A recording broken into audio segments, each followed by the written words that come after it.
welcome back to Getting to the Top, where I interview transformational leaders about their leadership journey in hopes that we can inspire you on your own journey and hope that you've learned something that helps you to pursue the next level of leadership. Today, I have the extreme honor of interviewing Angella Rainford. Now, normally what we do is we interview transformational leaders who started out relatively ordinarily and then ascended into greatness. In this instance, though, if you look up overachiever in the dictionary, you'll see a picture of Angella. So this is a completely different type of interview, but it's okay. I think we're going to learn a lot from her about her journey and the amazing things that she's done throughout her life. She is the founder of Soleco and Rekamniar Frontier Ventures. Did I pronounce that correctly, Angella? Yeah, you got it right. No problem. Well done. All right, great. It is one of the largest solar plants in the Caribbean. And prior to this, she worked at Goldman Sachs in the merchant banking division. She served under the board of directors for GK Capital Management, the financial and investment arm of Grace Kennedy. She's currently a director of Panjam Investment Limited, GK UK Foods, JN Money Services. And she's also a trustee of the Caribbean board of the Nature Conservancy. And I know that she gets requests constantly to serve on boards. I know. She holds an MBA from Harvard Business School, a master's in philosophy in development studies from the University of Cambridge. She also graduated with honors in government from Harvard. And she's traveled to 70 countries, lived on 3 continents. She's a keen motorcyclist, classical pianist, and has a private pilot license. She's also climbed 3 of the 7 summits. So you see what I'm saying to you? This is an extraordinary human being. So the first question that I always ask that I want to understand, when you were in school, like high school, what did you know? You know what? When you were a little girl and people ask you, what did you want to become? What did you think and what did you say? Sure. No, so I wanted to be a classical musician. That was my first love. That was my first passion. So I wanted to perform on stage and be a musician. I have to say I wasn't good enough to do that, but that was my first love. That was my first love. And then at one point I did have a conversation with my mom when I started to take an interest more in was politics or the country and just how things were operating. And I remember saying to her, Mommy, I would consider wanting to work in the government one day. And she looked at me and said, that'd be very nice there. You could be the secretary to the prime minister. And I looked at her and said, I was actually thinking of being the prime minister, but fine. But that also is kind of from her time, right? That's a response really from her period. But yeah, no, my first passion, Racquel, was music. And you see, and that's the framing, right? And that's such important framing as we speak to our girls now about what the possibilities are for them and the boundaries that we create around, and for all children, the boundaries that we create around what they can think about is possible for them. Yes. So then into high school, you were thinking about still government, or were you thinking about something different? So high school, I was still at that point, still thinking about music and trying. So I auditioned at Juilliard and I auditioned at Curtis Institute of Music when I was 16, but I didn't get in. So it was a bit heartbreaking for me. So I guess sixth form in Jamaica, then I started thinking, okay, maybe that's not my path, but now I'm more interested in doing, something a bit more academic. So I was on pre-med, classic Caribbean parents. You're either a lawyer, doctor, or Indian chief. So so basically I was going down the path of medicine. And so when I started my undergraduate studies, I was pre-med. Okay. So that's what I thought. I thought I was going to be a surgeon. And how did you move from that into this? Breaking my mom's heart. So I had always had some degree of entrepreneurial interest. My dad was an entrepreneur. He was a businessman. He ran his own company, and he came from really pretty much a very humble background. And in school, I remember running like a chicken. We were just like a chicken charity. So one day we were raising money for something. I think it was a debating society. It's a long time. I mean, that was a very, very long time ago. And I basically pulled together everything. I got the chickens, I got the Chelsea jerk place to do the jerking for me and all the sides, and we sold it. And I actually enjoyed that element of entrepreneurship and commercial side. So the shift really took place more in university. So when I finally got there, I was still doing lab, I was doing chemistry, biology, and my heart wasn't really in it. And I remember the amount of time in the labs, I just thought this is not fitting with my personality. And so in college, one of my extracurricular activities was to run a company. So at Harvard, they had this program where student managers could come in and you get the experience of running a small business. And I loved it. I mean, actually, Rekamniar, the name of that company, stemmed from that experience, because each one of us had, all of my cohorts, we had nicknames. So one guy, his name was Brian, his nickname was BJ. I know it sounds naughty, but that was his last name was Johnson. And then another gentleman, his last name was Murphy. So we nicknamed him Murph. I think he actually now works for the FBI. And BJ works for a hedge fund. And so mine was Rainmaker, because my last name is Rainford. And so Rekamniar's Rainmaker spun the other way. So very much through that experience, I liked selling. Like I enjoyed that process and creating something and having a team. And so I switched from medicine and said, that's not where my heart sits. This is more in line with my personality and values. Tell me about that conversation with your mom. Like, how did you break it? Did you write a letter and then disappear? What did you do? So I went back, it must have been one year when I went back either for Christmas or something like that. And I just said, I am switching my course of study and I'm no longer I was doing biochemistry. And now I'm going to go to government. She's like, what's government? Which is basically like politics, philosophy, and economics. And no, she was very disappointed. To be honest with you, Racquel, I think she's still disappointed. She's like, especially in our older years, she's like, man, if you were a doctor, you could be taking care of me. And I said, Mommy, there are other ways in which I can take care of you. But I know you understand the largest solar project, the largest renewable project in the English. That does not matter. Oh my God. She wants me to write a prescription. But that's okay, and I think that's, especially in line with, what getting to the top of what it needs to align with your values. And I think to get to the top, it needs to be something that you're passionate about, whether it's medicine. And for me, I personally, deep down inside, I didn't think I would be the best surgeon. And I didn't want to be in those rooms having those difficult, conversations with some of the patients who would be really ill and with the families. And so I think knowing yourself and knowing that's perhaps not where I sit, but there's someone else out there who's better at that and they should have that opportunity. And I'm more than happy to support that person. So that was kind of my journey and decision-making. And there's so many of us who figure that out way too late. Like, your parents are doctors. And so you feel the obligation to become a doctor. You become a doctor and everybody's proud of you, but you don't feel that sense of satisfaction because it's not what you wanted to do. And then you discover well into your career that you now have to do something with this medical degree and this experience and pivot to something different that fills your heart with joy, because life is really short and you have to kind of, it makes no sense sort of living it for somebody else. Correct. And I'm a firm believer that if you want to be the best in something, or the best that you can be at something, you will never be as good as a person who truly loves it. Yeah. You're never going to put in the hour. It's just not, it's not going to happen. And if you are, then you're definitely gifted in a special way. But even if you think, World Cup is on right now, let's call out the World Cup fans. So the really gifted, if you think about the footballers like Messi, when you look at the videos of when they were little boys, these are people who worship and love the sport. These are not kids that you forced to do the sport. No, they just love it. Yeah. And it is that passion that drives you through the tough times, because no matter what career you pick, it's gonna get hard at some point. It's gonna get challenging at some point. And to dig down and find that grit that says, you know what, I've got to keep going. I have to find a solution. I have to find a new way. I have to develop a new device. That takes an intrinsic motivation that if your heart isn't in it, just wouldn't be there. Yeah.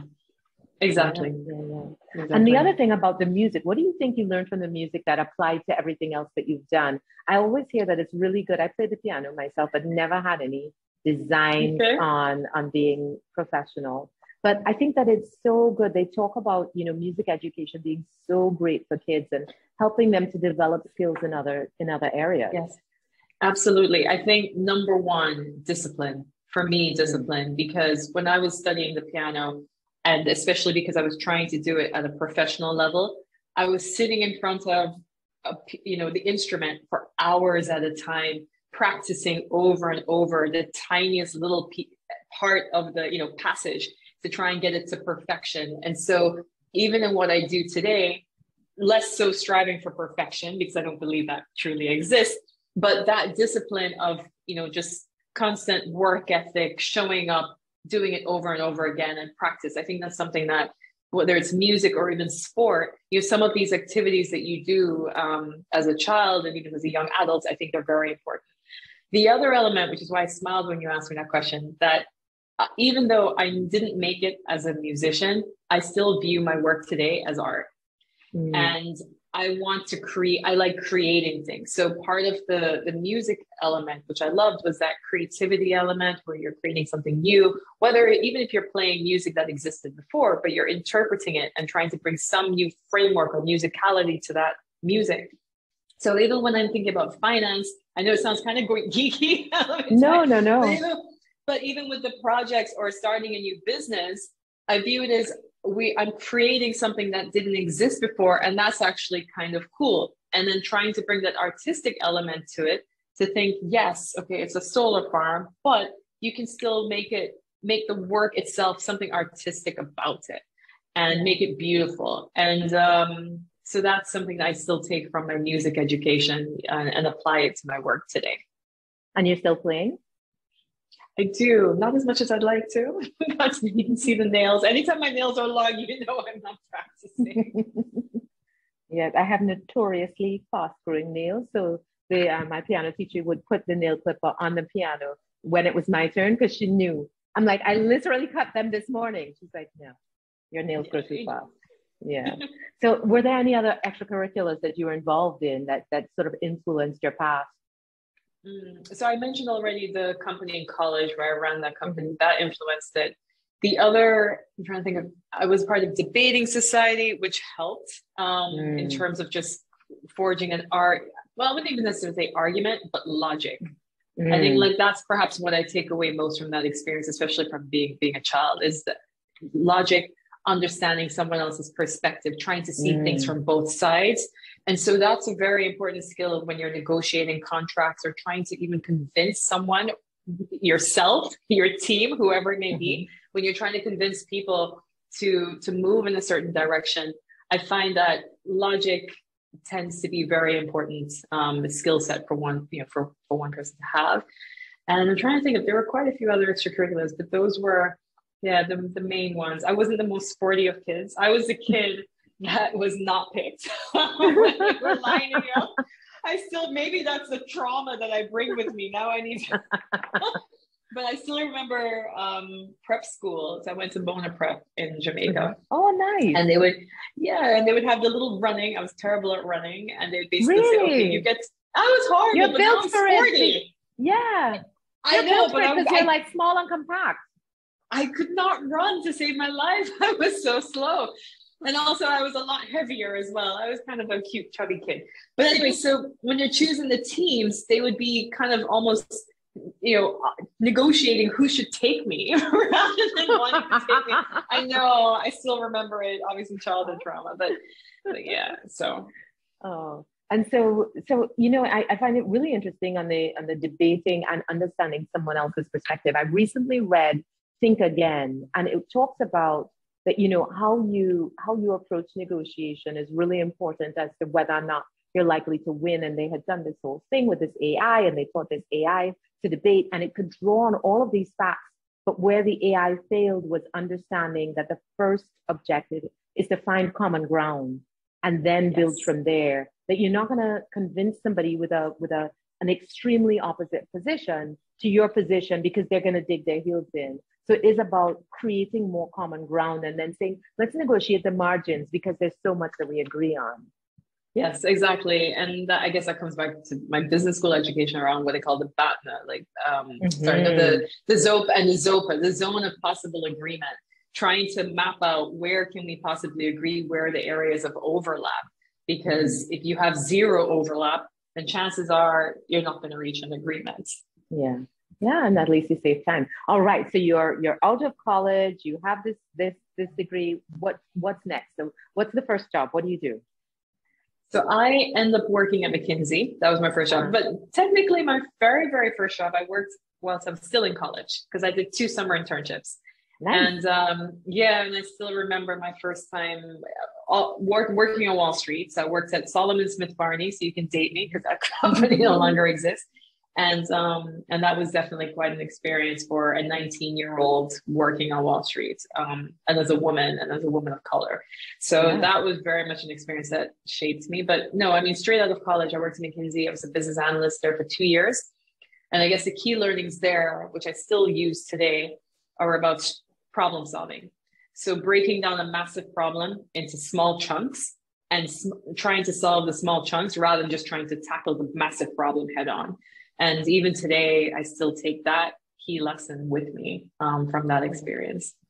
Yeah, I think sometimes, and that's such a valuable lesson because sometimes it's so easy to sort of get overwhelmed by the problem or feel like you need to boil the ocean instead of, everything is made up of small parts. Just fix one part and then you build confidence. Yes, you pick at it. You just pick at it. But I cannot imagine being a foreign Black woman at Solomon Smith Barney. I can't conceive of it. It would have been like being an alien landing on Earth. Yeah, it was definitely an interesting experience, but it was a good growth experience for me. And I'm actually really proud of my 19-year-old self. There's one experience in particular that I remember, which was not a positive one, but from a learning perspective, it was great. Because it helps in terms of thickening, the thick skin. But there was a guy there who was supposed to be looking out for me. So he was the associate. To be honest, he looked so old at the time, but he must have been maybe in his late 20s. But to me at 19, I was like, this guy is ancient. So he gave me a piece of work to do, which was a very simple thing, like a cover for a presentation or something like that. And I did the right thing, asked him, what's the deadline? When do you need it by? And for whatever guidance he could give. So I did it. I stayed up all night that night. I finished it. I brought it to him. I showed it to him. And he said it looked okay. And rather than making any comments, he instructed me to go over to the VP and present it to her directly. And of course, my 19-year-old self, this is great, sweet. I get some FaceTime with the VP. This is awesome. Yeah. And it was a woman. So I go into her office and she basically says, what is this? This was due weeks ago. This is not what I was looking for. Yeah, I know, Racquel, I see your face. Not what I was looking for. She practically throws the paper at me. But my 19-year-old self didn't cry. I defended myself. And I said, I was obviously in shock. So don't get me wrong. I was still like, oh my God, and wanting to, being really upset. But I said, firstly, I was just given this piece of work last night. I wasn't told that it was due weeks ago. This is the guidance I've been given. And she practically flushed me out of her office, but I defended myself. So I walked back past this guy and I basically explained to him what happened in her office. And do you know what the guy said to me? He said, I just taught you a good lesson. Don't trust anyone. I was like, oh my God. What a horrible person. And oh my God. And I normally believe that everybody is like fundamentally good, but this is now causing me to rethink that. That's horrible. It was horrible. And I'm 19. I was a sophomore in college. So it's my first job. It was part of, SEO. I don't know if you've heard of SEO, the Sponsors for Educational Opportunity. So it's a group that was trying to funnel and encourage people of color, all ethnic minorities, Indian, Chinese, Black, Hispanic, if you're in that ethnic minority group, we're trying to encourage more of you so we can have a diverse workforce on Wall Street. And so 19 was exceptional because normally they did it your junior year. But for me to be part of that environment, to be working at Solomon, for this guy to do that, and I just thought, this is just not great. So I did not take on board what he said, saying you don't trust anyone, because I think that's false. I think the people who cannot be trusted are the ones who don't trust anyone, because they're self-projecting themselves onto what they expect the rest of the world, how it's supposed to operate. Yeah. But I did take from it to always try to understand the interests that each party has. But that one was still a little bit odd, because I'm like, I'm not a threat to you. I'm a sophomore in college. Yeah. This is just like almost masochist. It's like sadist, basically. Sorry, it's not masochist, sadism. It's like sadist. But I did at least, again, that's why I said I'm proud of my 19-year-old self. Yeah. I was able to stand up for myself and also to go to him and say, like, what's up? And confront him, because I think, you know, I wonder if my 19-year-old self would have been confrontational, or if I would have just like slunk down and been like, okay, let me just get invisible. I think I might have been confrontational. I think at 19, you don't realize that the world is, you know, not necessarily your oyster. I think you think it is, and you're like, yeah, anything's possible, and I'm certainly gonna right this wrong. But I think that's amazing. But were you always studious, or did you just have sort of natural talent? Were you the one who studied all night into the morning, or were you just like Racquel? I worked my butt off. I mean, I did get things quickly, but I definitely worked. There were other persons in my class, you know, from Jamaica, etc., who were clearly smarter than me. Smarter being they got it more quickly. They got better grades. But I worked. No, I definitely was always a hard worker, and I enjoyed the work and the process of learning. And I had support from very, very good teachers from a very early age. So I'll tell you a little secret, actually, because I have a slight speech impediment, which I try to control. I was put into remedial reading when I was in like 5th grade. Wow. And for me, I was like, this is devastating. How am I in remedial reading? I thought I was one of the smart kids. Yeah. But even that was a good experience, because I was also, you know, I was surrounded by other kids who were struggling with learning, whether they're dyslexic or other things like that. And I enjoyed being around them so much that when the teacher said, okay, it's time for you to go back to the normal kids, I didn't want to go. This was not my cohort, but it was a humbling experience, because it reminds you not to take for granted just being naturally smart, that you do have to work at things.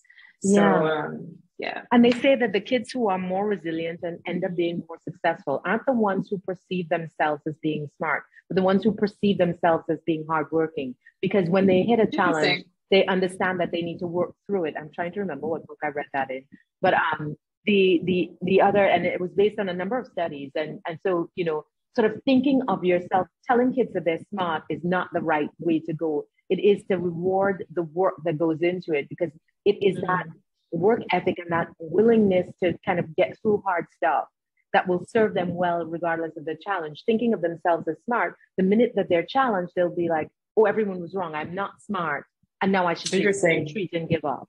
Yeah. Interesting. Okay, I didn't know that. Yeah. All right, so then you graduate, and what happens next?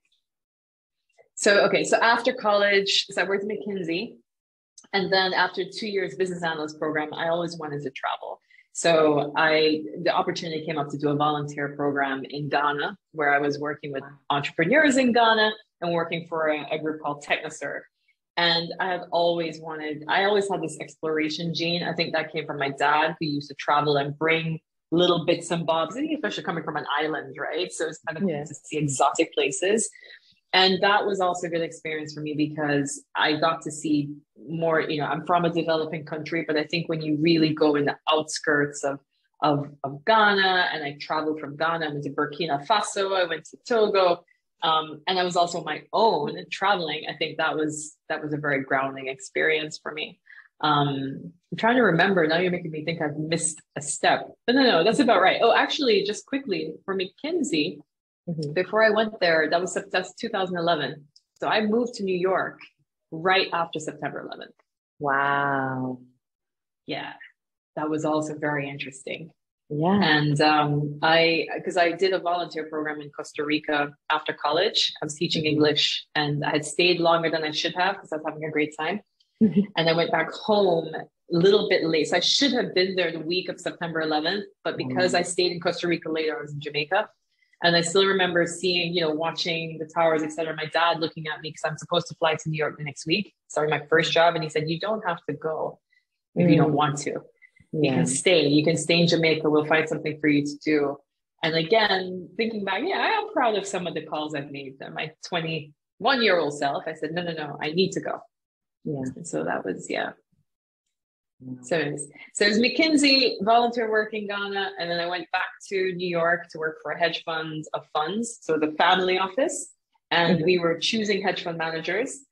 That experience showed me how to read people because it was less analytical very early in my career, but it was more about, obviously you do some analysis, but it was around whether you can trust someone because we're picking fund managers. It's about picking people.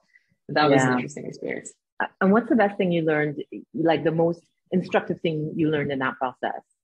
Like what are good signals? What are warning signals? Something that will help. So part of it, I hate to say, is just feel. Like there's an energy and it's hard to explain, but there's almost like a gut instinct when you meet someone, but it's also consistency of story. So if someone says one thing and then all of a sudden it starts changing. So if the story is constantly shifting, then for me, that's just a sign. That's like a flag. It may not necessarily be definitive, but it's a little bit of a flag. Eye contact makes a difference for me. Body language, all of those minute details around a person that also affects me. But the gut part, I haven't really nailed exactly what that is. But you started to get a feel for different personalities and people and interests and what drives them by just sheer volume of seeing people. And I think that we underplay our instincts, right? I think, we have far more intuition than we give ourselves credit for. But sometimes I worry about that when it comes to people valuing sameness. So for example, if somebody sees somebody else and is like, oh yeah, that guy's like me. And so, giving them sort of false positives unnecessarily. I mean, I think, how do you compensate for that? Or do you trust the gut and go with it? Experience, recalibration of the gut.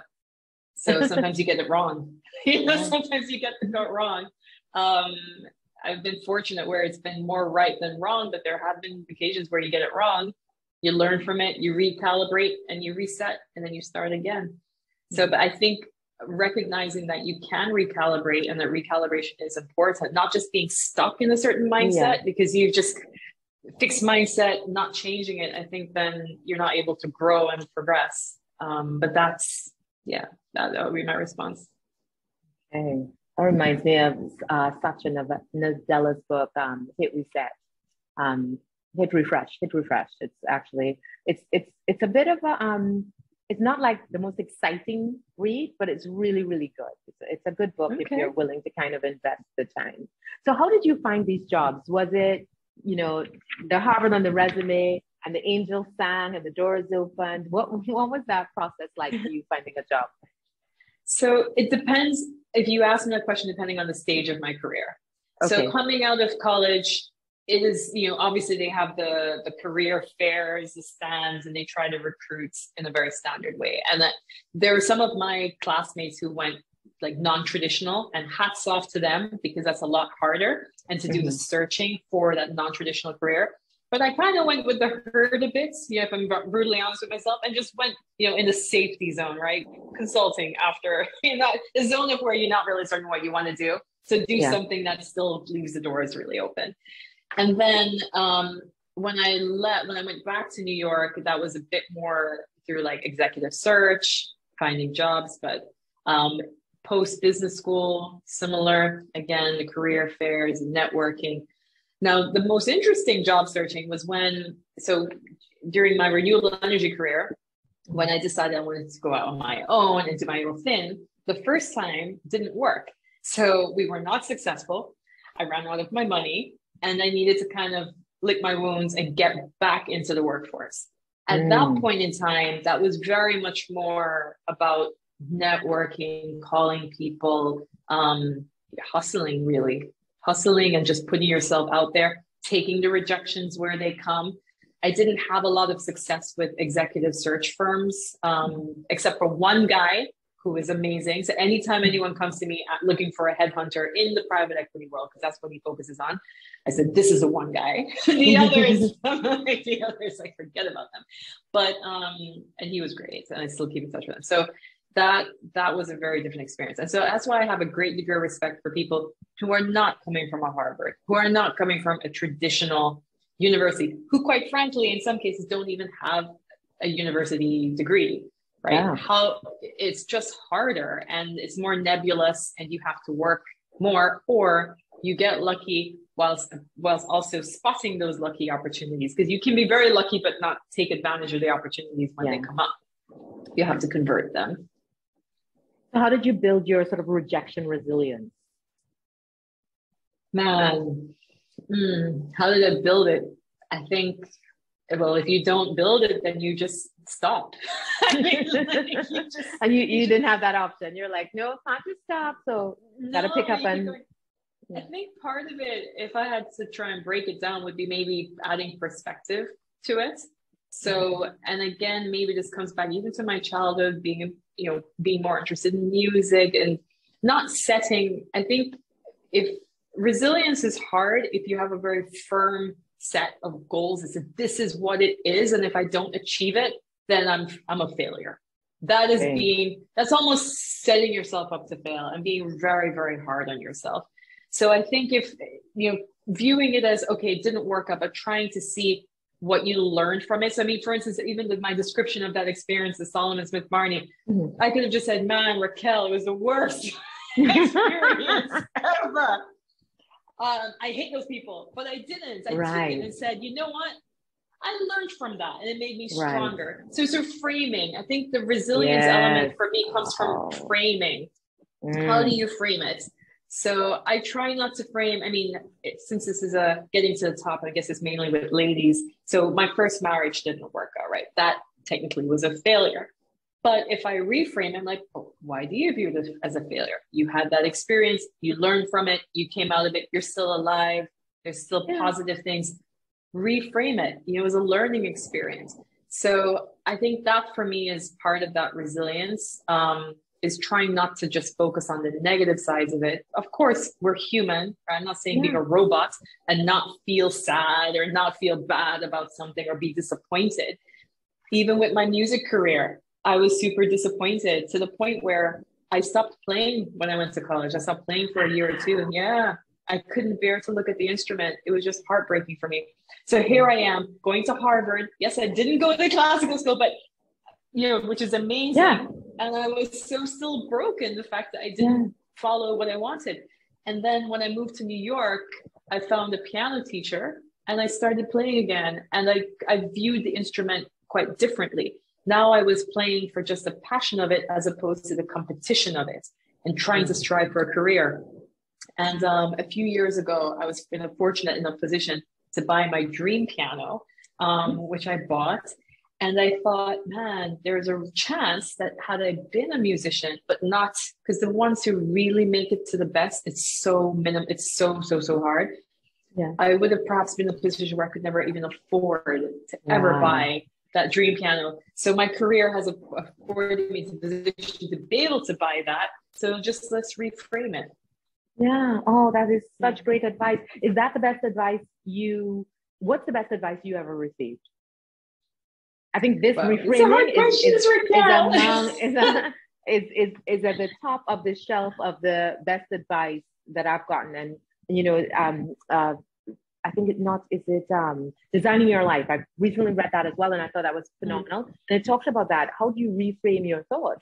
Because your thoughts determine what you're able to do and not anything external. So what's the best advice that you've been given? And, I know that that's hard because then you have to pick the person that gave it to you versus. Yes. And I've had quite a few different pieces of advice. But there's one that stands out, the one from my dad, nothing against mom, but from my dad. So I took my driving license exam and I was actually a really good driver. Like I really love driving and I failed. I hit a cone during the parallel parking and I just thought, I can't believe I failed. So I went home in tears. So yes, I was in floods of tears. I was so disappointed. And I was like, I can't believe I failed my trophy exam. It was like the world, you know what it's like when you're that age. Literally the world has fallen apart. And my dad walked by and I was expecting him to say, oh, don't worry, give me a hug and kind of coddle. Instead, what he said to me is, if this is how you handle failure, I mean, I don't know how you're going to, continue. You need to, so I was just like, what? No coddle? No, Angela, don't worry, it'll be okay. Instead, you're judging my handling of a failure? I was like, but it was a very valuable lesson, actually invaluable, because what he was teaching me, subconsciously or not, was that if you're going to be successful, you need to be able to handle failure. You need to be able to dust it off, and move on and try again. Yeah. And I remember that. So that's one piece of advice. There are others. I'm certain there are plenty others from people, men, women, all different nationalities throughout my life's journey where they've said little things to me, but that's one I remember. I love it. I think that's a perfect note on which we end. Thank you so much for your time. I know how valuable it is, and I know that this story is going to inspire someone. I actually have someone specific in mind who needs to hear exactly what you said today. So thank you so much. This has been Racquel, thanks for asking me to join. Always a pleasure. All right, thanks so much. And thank you. If you haven't already subscribed, please subscribe. We're available on Apple, on YouTube, on Spotify, on Audible. So you can listen to the podcast, and I hope we inspire you. I think this has certainly been incredibly inspiring for me. I really appreciate it. Thanks. No problem. Bye.